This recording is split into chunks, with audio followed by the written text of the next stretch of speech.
Boxing content marathon season continues, and I'm back with another video. This video, I will give you my take on the keys to victory for Errol Spence Jr. and Terence Crawford. Before we go to the intro, if you find this a cool video, be sure to subscribe right now so we can help grow the channel. Let's play the groovy intro.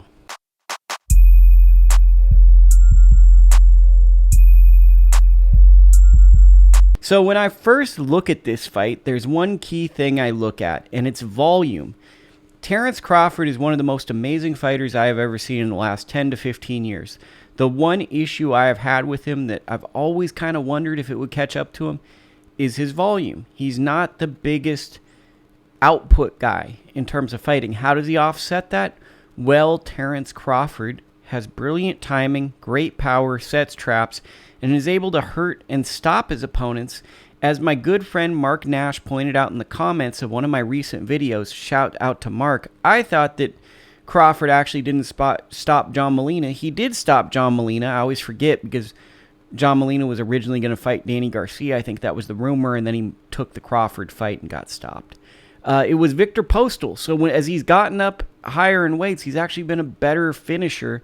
And I think that you can attribute that to fighting at a weight that he's more comfortable at, and also that Crawford has grown in terms of in-ring experience, that he's gotten better as he stepped up the level of competition. That brings me to point number one. How does Errol Spence Jr. win this fight? What are his keys to victory? I think a very obvious key to victory starts with something that every boxing analyst says, but they don't explain. Errol Spence Jr. needs to establish his jab early and often. He has an incredibly hard jab. I think it's the #1 jab Quentin Randall said behind Golovkin. Golovkin's a retired fighter, essentially. He hasn't said he's retired, but he basically is behaving like a retired fighter. Errol Spence Jr. needs to establish his jab and keep that jab going. Just the activity of his jab alone might swing some swing rounds. Now, there are 3 judges I would like to bring up for this fight. I tried to memorize their names. If I got them wrong, please, Lord, forgive me. It's Tim Cheatham, who I looked at his record, and he tends, in close fights that I've been looking at, I only looked at a small sample size, but in recent memory, in close fights, it appears he tends to favor a boxer. Kenny Sims Jr. versus Akhmedov, very competitive fight. He had Kenny Sims up, I believe, 8-4 off of my memory. I could be a little off, but that was his scorecard. He also had Bracero up by 1 round in the Rolly Romero fight, which that's probably right around where it was. But it seems like he gives an advantage to people who can fight on the back foot, or at least he assesses that in a fair standard. Then we have Steve Weisfeld, who's widely regarded as a very good judge. He's made a very good career out of this. He was actually an HBO analyst, and I think that he's someone that's well suited for this position. I think he's essentially a modern-day Harold Leonardman in many ways. I cannot shake the fact that Steve Weisfeld once had a card when Chris Algieri outboxed Ruslan Provodnikov. Weisfeld had Provodnikov winning, I think, every round but one. And the actual result of the fight was a Chris Algieri win. It was probably one of the most misleading scorecards, I think, on a broadcast, because his score basically told the viewer this is not a competitive fight, and then Algieri wins, which I think is the utter nightmare to any executive producing content of boxing, because you basically told a story from the broadcast booth and of scoring that might have been different, and then the outcome could have actually, I'm saying things in a bad way, but the outcome could actually, from the scoring of that fight, could lead people to believe Ruslan should have won the fight, which maybe you can make an argument for it, but to me, Algieri did what he was supposed to do, especially overcoming early adversity to win that fight. Weisfeld, from me remembering and looking at his card, he favors people that come forward, like Harold Letterman. Then we have the X Factor, David Sutherland. Couldn't really see any trends on his, but one thing I noted was he had given Ray Vargas a lot of rounds against Oshaki Foster. To me, that was maybe at best you see 2 rounds for Ray Vargas. So David Sutherland, I have no clue how he's going to score the fight because I couldn't look at it and see a trend. To me, the the X factor in this fight for Errol Spence is when you look at these judges, you got one judge that'll probably score a bit for the boxer, one that'll probably favor an aggressive fighter, and one that's the X factor. Spence is coming in, as he said, is the A side, which that's a whole nother video on how that stuff needs to be gotten rid of in boxing, but we're here and that's what it is. He needs to at least appear that he's doing more than Terence Crawford in this fight. He needs to be active, throw a lot of punches, and every round, because there's going to be, in my opinion, my perception of this fight, I'm seeing a fight that's going to be very tentative, high stakes, where maybe guys will lay it out on the line later in the fight, but I think the first 4 to 5 rounds are going to be very, very close. I think it's going to be like Hagler-Leonard, where those first rounds, there wasn't a lot of separation, and then it leads to debate at the end of the fight over who won. Spence's key to victory to me is establishing a jab early on, looking as though he's the ring general, and having more volume than Crawford throughout the fight, at least out-throwing, not even outlanding, but out-throwing Crawford in 7 out of the 12 rounds, if possible.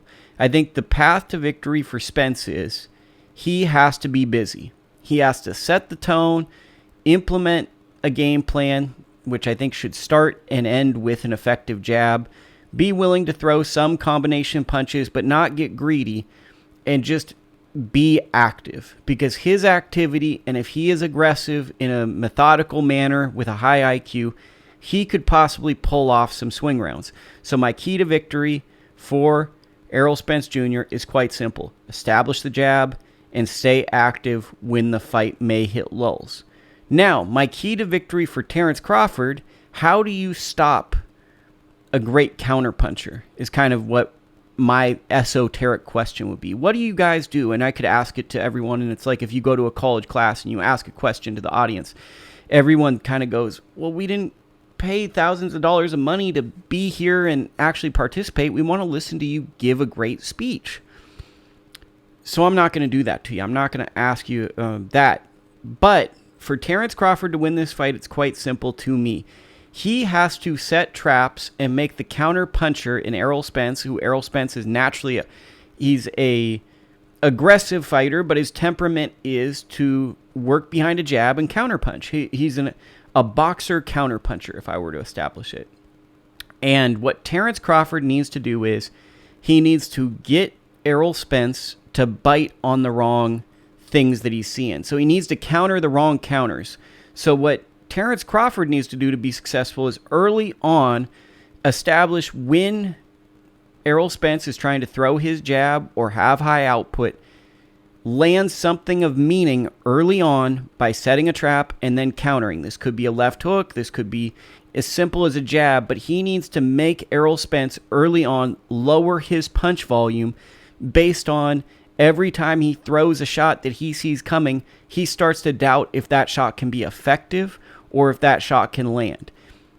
If Crawford does this within the first 5 or 6 rounds, this is going to almost be an unwinnable fight for Errol Spence, because Errol Spence's biggest asset in this fight is size and volume, in my opinion. He has a great jab, size. The jab leads to his volume because he's able to establish it with a good snappy jab, and he's bigger. You know, I know that Crawford's walks around 175. It's clear as day that Spence is basically doing everything he can to make 147, but he's a very big guy that probably should be fighting at 154 pounds. Crawford needs to slow down this fight, make it a more methodical fight, make Errol have to think more than he's ever thought in a fight, walk him into shots, and I think also you're going to look and see both guys are going to target the body, but I think for Terence Crawford, the body is going to be more important, because if Errol Spence goes to the body, he's going to really open himself up for counter-punching opportunities, what Terence Crawford's looking for. He wants to counter-punch. When you go to the body, you've got to be very defensively responsible. When you're fighting in that mid-range and in close, you have to have very solid fundamentals, or those fundamentals can be exploited, because when you're in close, that margin for error is much smaller. That's why when you're fighting at range, you can actually have your hands down at times or be a little bit fundamentally unsound because there's that distance gap. People have to close the gap. When you're in closer, you have to do that. To throw a body shot, yes, sometimes you can land a good body shot from full distance, but really you have to kind of get into this mid-range to land that. I think because we're seeing, and this is just my perception, that Errol is having a weight cut where he's even told, as I said in a previous video, Keith Idec, that he's having that he's not going to want to fight at welterweight again, essentially. This is his last fight at welterweight, and this is during fight week, so you can kind of get that sense. His voice is cracking. Basically, just it doesn't seem like it's a very fun experience making this weight, but he really wants this fight and this legacy-defining moment. Terence Crawford, another sneaky X factor for him, target the body. If this weight cut was very difficult for Errol Spence, we're hearing the cracks in his voice, we're seeing kind of like the gaunt and thin look to his face, the body will tell a lot. So if Terence Crawford is able to land to the body also early in this fight, invest late, I will be curious to see what Errol Spence would respond to that, and if Errol Spence comes on stronger at the end of the fight. I think that both of these guys mirror each other in a sense where they both like to start a bit slow and then ramp up towards the end. If Terence Crawford wants to look for a stoppage, I think that he needs to target the body early on, and that could lead to the stoppage opportunities. My overall thoughts on this fight, I think it's going to decision, and I honestly think that this is going to be a very tentative affair that's going to be tactical, where you're maybe going to see someone separate, but I think it's going to be a perception fight, and it's going to be close. I think that the stakes are so high and the pressure is enormous on both of these fighters to be the best welterweight since Floyd Mayweather in the modern era, that there's going to be a lot of feel-out rounds because neither guy wants to get embarrassed in this fight. If this fight is a sensational fight that picks up early like Hagler-Hearns, oh my God, that would be awesome. But I think we're going to see some tentative rounds. They're going to feel each other out. And when the first fighter gets rocked, which I think inevitably they will get rocked, that's when business is going to pick up. There might be a knockdown. I could see Spence dropping Crawford with a step back and landing a straight left. I could definitely see Crawford dropping Spence. I do feel that if Crawford drops Spence, he will stop Spence. I think if Spence dropped Crawford, he probably won't stop Crawford. I'm not sure how that makes sense, but it does make sense to me. To me, these guys are too good for me to expect either one to get stopped. These are the two best fighters in their division. These are two of the best fighters in the world. It's a great fight. I thought I'd do my analysis of what I thought of this fight, and maybe you can agree, disagree. I'm just trying to grow the channel. This is grow the channel content. But if you think this is good, maybe this will be a reoccurring segment weekly that I can do, which is just simply me sitting in my basement giving you my thoughts that I rarely share on public platforms about a fight. So let me know in the comments section if this is helpful, if you see these type of things, these advantages, disadvantages, and let me know.